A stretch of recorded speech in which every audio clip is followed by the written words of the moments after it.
Hi, my name is Benga Uyeni, and I'm your self leadership and success coach. I believe that self leadership is at the foundation of all forms and expressions of leadership. That's why I want to share something very important to you, something I call the A to Z of self leadership. And today I'm just going to go through the A, the B, and the C of self leadership. Let's delve straight into the subject. The first thing you need to do to take ownership of your life is acceptance. Accepting and loving yourself is at the root of your personal development and success in life. It is important to note that you were created by God with the unique blends of your physical looks, your temperaments, and disposition to life. While it is true that every now and again you will find someone or some other people who are better at doing certain things than you must never forget that you were created to be special. Now, God put certain features in you to serve as a reminder that you are unique. Check this out. No one in the over 7 billion people on earth has the same fingerprints as yours. Trust me. Everyone has a thumb, but each person has a unique fingerprint. Now, why would God do that? He did that to demonstrate to you that you are unique and you are special. Now, even identical twins who look the same have different temperament, different likes and dislike. They have different interests and hobbies. I have a few identical twins as friends, and when I look at them, it's amazing how different they are. Now, you need to accept yourself with all the differences, the things that God has put inside of you, your skill set, your talent set. Some of us are extroverted, some other people are introverted. All those things were put inside of you on purpose, and that's what makes you unique and different from over 7 billion people on earth. It's important. If you look through science, there are other things that make us different from other people. I just spelled this out. That's the obvious. Okay, so remember, no matter the similarities you have with others, you will always be different. No matter the similarities you have with other people, you will always be different. Okay, so hey, fall in love with you, fall in love with your difference, accept your uniqueness and pay attention to you. Accept your uniqueness and pay attention to you. Quit comparing yourself with other people. Yes, they have certain things that you like, but you have other things that they like too. While it is good to be inspired by people and the things that they do, it's also important to note that the people who inspire you, why do they inspire you? They've taken their sets of skills and talent and their temperament and the way they are wired, they've worked it into something inspiring. So I want to challenge you, guy, face yourself. Lady, face yourself. Love yourself. Feed yourself. Put into yourself. Work your skills. Accept who God has made you to be. That is the first key, in my opinion, to self leadership. Now, check out this quote. You are morally obliged to take care of yourself. You should take care of, help, and be good to yourself the same way you would take care of, help, and be good to someone you loved and value. If you see that picture, the picture of gold ornaments, gold is valuable. And so, especially women, they take care of their gold. Hey, can I suggest to you, you're even worth more than gold. So pay attention to yourself, accept yourself, celebrate yourself. Okay, the next thing I want to talk about is called boundaries. That's B, boundaries. What are boundaries? Boundaries are basic guidelines on how you want to live your life and how you want to be treated by the people you interact with. Okay? It is basic guidelines on how you want to live your life and how you want to be treated by the people you interact with. You must set boundaries. Someone once said, a life without boundaries is a life out of control. A life without boundaries is a life out of control. Imagine for a second that there are no speed limits and everyone reserves the right to drive the way they like at what speed they decide to. Your guess is as good as mine. It's going to be catastrophic, accidents everywhere. So, the law enforcement agent have put certain limits to how a driver should drive. Those are boundaries. Having boundaries is like setting a gate in front of a building. Without it, the house becomes an easy access for intruders to explore. Okay, so don't make your life just an easy access for anybody, for any garbage. Set boundaries. Set boundaries. Amazingly, boundaries are set for protection. Every country in the world has a boundary. They have boundaries. And they each protect that boundary, those boundaries from intruders. So you don't just walk in and out of any country just like the way you feel like. You need to be invited. You need to be wanted to be able to enter this country. That's how your life should be. Set boundaries. You know, I remember an incident, a very painful incident that happened while I was still in primary school. My dad prohibited my elder brother and I from going to swim at the university dam. He told us never to go to swim there because it was dangerous and there were no lifeguards to protect us. I personally did not like the idea and I felt he was just being unreasonable and difficult. Now, reason is, I had this friend of mine who always goes to the dam and swims. And when he comes back, he tells us lovely story of how he swam for like 2 hours and it was amazing. Now, my perspective about the whole stuff changed the day this particular guy drowned. He went swimming like every other day, but it was after a heavy rainfall. And he swam and was taken away by the current of the river. Nobody was there to save him. His corpse was found about 48 hours after he drowned. After looking for him everywhere, they found his corpse on top of the water. It was heartbreaking for me. And then I began to appreciate the fact that my father put some limits on my brother and I. You know, now please don't get me wrong. There's nothing wrong in learning how to swim. However, with every good thing, there should be certain established parameters in which to enjoy those good things, okay? So while sugar is good, you can't just eat sugar anyhow. While meat is good, you can't just consume meat anyhow, okay? While singing and partying and feeling good is good, you can't do that all day. While watching TV is a nice stuff, you can't be in front of TV 24/7. No, there must be certain boundaries. And this is my advice to you, especially young people, teenage boys, teenage girls, and young people, young adults. I would advise that you set boundaries in the following areas. Number one, the kind of friends you want to keep. I think it was the leadership guru, Dr. John C. Maxwell, that says, show me the 5 closest people to you, the 5 people who influence your life, and I can predict your future. You cannot rise beyond the level of those 5 people who influence you the most. In other words, someone says, show me your friends, and then I'll tell you who you are. So it's your prerogative to choose the kind of friends you want to work with. Are they upwardly mobile? Are they forward thinkers? Do they help you to be the best version of yourself? Those are the questions you should ask. Not just that they make me laugh. When they're done making you laugh, do they add to your life? Do they subtract from your life? Or do they multiply your skill set and your wisdom value? Do they speak wisdom into your life? Okay, so you need to check out who you call your friends.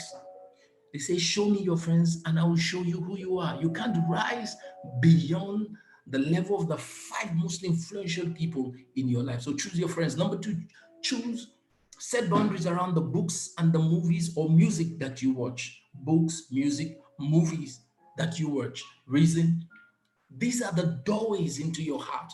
And you know, As a man thinks in his heart, so is he. Guard your heart with all diligence, for out of it are the issues of life. Okay, so how does these things come into your mind? It comes to your mind by what you hear and what you see. So pay attention to the kind of books you read, the kind of movies you watch, okay, the kind of music you listen to. You cannot rise above the information that you put in your heart and in your mind. So watch it. This movie, is it helping me? This music, is it helping me? This book I'm reading, what am I gaining out of the book? That should inform the things that you want to do, the kind of books you want to read, the kind of movies you want to watch, and the kind of music you are listening to. The next thing, set boundaries on where to go and where not to go to. Simply because somebody invites you for a party doesn't mean that you must attend the party. The first question I ask myself, what is the need for me? Do we share the same value? Who is inviting me? What do they want me to do where I'm going to? Is it going to waste my time? Is there something more valuable I should be doing now than going to party with them? No matter how nice it seems. Okay, so you need to put a boundary to where you go to and where not to go to. You don't just wake up in the morning without a goal and a plan, and somebody just calls you up, hey man, can you meet me up at Domino Pizza? And for no reason, you just go there. No, set boundaries for yourself. The next thing, how to address people, especially parents and elderly people and leadership figure. In this era of freedom of speech, people have this behavior of saying whatever they feel like saying. I used to say to my wife that if you say everything that you think, then you betray your own privacy too. Before you address an issue, whether on social media or you address somebody physically, ask yourself, the words I want to say to this person, if those words were said back to me, will I feel good? Will it make me feel better? Will it make me feel great? Will it enhance me? Even if it's going to correct, will it correct me in a way that I'll accept it? Based on that, then you open your mouth. Think before you speak. See, no matter how modernized we get, this rule will never change. Honor your father and your mother, that it may be well with you and that you may live long. Okay, you must learn to honor them in the things that you say and the way you behave to them. Parents, elders, leadership. My mentor says to me, he says, see, you don't scold leadership, you appeal to leadership. Okay, so because sometimes really you look at leadership, you look at the people up there, they're not getting it. Yes, while they're not getting it, two wrongs don't make it right. You don't bring them out and say nonsense about them. Approach them. Think about what you want to say.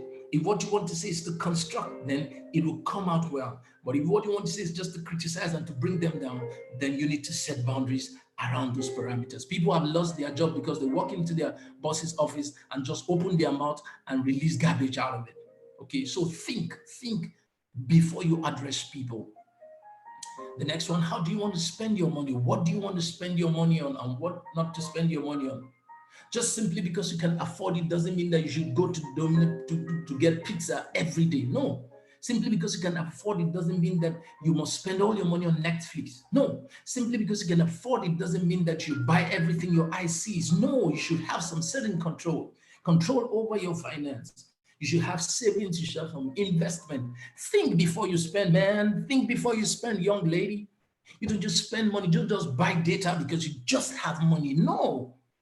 What do I want to spend my money on? How do I want to spend that money? Set certain boundaries around it. Put a limit, say, for every day, I wouldn't spend more than this amount of money. I do it with my family per month. There's an amount we don't spend more than, so we can save and so we can invest. Okay. Now, I will say this, boundaries will help you stay out of trouble. I'll say it again. Boundaries will help you stay out of trouble. They are guidelines to keep you from trouble. Okay, so set boundaries. And I will end with this quote. Daring to set boundaries is about having the courage to love ourselves, even when we risk disappointing others. So it is setting boundaries, for ourselves, even when it's not okay by others. See, nobody will take care of you as much as you take care of yourself. Do you get that? So set boundaries. And then it brings me to the last one for today, courage. Courage, courage, courage. Someone once defined courage as taking necessary action despite opposition. Courage is really not the absence of fear, but the forging ahead in the face of fear. Okay? The times we are in are very challenging, that's the truth, and especially with this COVID-19 going all over the place and people losing jobs and fear all over, uncertainty all over the place. Whether you like it or not, you will face daunting and challenging situations on your path to success. I'll say it again. Whether you like it or not, you will face daunting and challenging situations on your pathway to success. Everyone at some point feels afraid, and there's nothing wrong in it. Sometimes every one of us once in a while feel afraid. But courage is the ability to still forge ahead in spite of the fear that you feel momentarily. Okay? What sets successful people apart from others is the courage to act. You need courage to act. See, successful people value success far more than the ridicule of failure. I'll say that again. Successful people value success far more than the ridicule of failure. Now, imagine with me a young man just returned from a hard day's job. He was so hungry and fatigued. He could barely make his way back home because of how exhausted he was. On arrival at his house, he sat tiredly under an orange tree in his garden, feeling so tired and helpless. Suddenly, he heard two men running towards him shouting, "Here comes a lion! Here comes a lion!" Guess what he did? He jumped out of his chair and abruptly took off. Now, my question is, how did he summon such strength to run? How? The answer lies in his value. In other words, he valued being alive more than the comfort of sleep. Now, you must value success more than the pain of failure. That will feed your courage. That will grant you courage to forge ahead. What are your values? Okay, so your value becomes the fuel that feeds your courage. Your value becomes the fuel that feeds your courage. If you truly value success, you will damn the shame and the ridicule of failure and press in for success. Your value is what keeps you going even when you fail. Look at this quote. When our values are more important than our fears, we act with courage. Look at your future. You value success so much. You know what to do? Take that step. Move forward. Move for someone say, "What if I fail?" And I ask you, what if you don't? And failure is not an end in itself. You fail, you get up and continue. You fail, you get up and continue. Have the courage to just keep pressing. Keep pressing. Keep knocking on the door of success until that door is open. Keep pushing forward until you get to your destination. Don't take no for an answer. You need courage to keep pressing, especially in this season and in this time. It takes courage. It takes great courage to overcome peer pressure as a young person, as a teenager. Many times you feel pressure to do certain things. You feel pressure to take substance. You feel pressure to have a boyfriend. You feel pressure to do certain stuff. Don't let anyone push you. Don't let anyone push you. When you feel pressure, have the courage to cry for help. Have the courage to comfort your mentors, your leaders, your parents, and say, "Hey, I feel pressure to give up." Have that courage. Whew. A lady said, "They thought that the bullet would silence us, but they failed. They thought that the bullet would silence us, but they failed." These were the words of Malala Yousafzai in a speech at the United Nations on her 16th birthday. Malala was shot by a Taliban gunman on her way to school because she publicly advocated for the education of Pakistan girls. Now, watch this. Today, her courage inspired her country and indeed the whole world to pay attention to the girl child education. Malala, just a young lady, was shot by the Taliban, but she refused. Imagine, she said, they thought the bullet would silence us, but they failed. In spite of that injury, Malala kept fighting for the girl child education in Pakistan. She became the youngest to get the Nobel Prize award at a very young age. Why? Because she damned the consequences and with courage kept pressing for what she believed. When next you are faced with a challenge, remember that your success is on the other side of your fear. Your success is on the other side of that obstacle. So you know what to do? Go ahead, crush it, crush the obstacle. Go ahead, press, dismantle the obstacle, and be successful. Malala said, the terrorists thought they would change my aim and stop my ambition, but nothing changed in my life except this: weakness, fear, and hopelessness died. Strength, power, and courage was born. I dare you, take that step. Take that step. Write that book. Go for that training. Apply for that job. Speak to that lady. Your success is on the other side of your fears. Thank you so much. My name is Benga Oyeni, your personal self success coach. God bless you.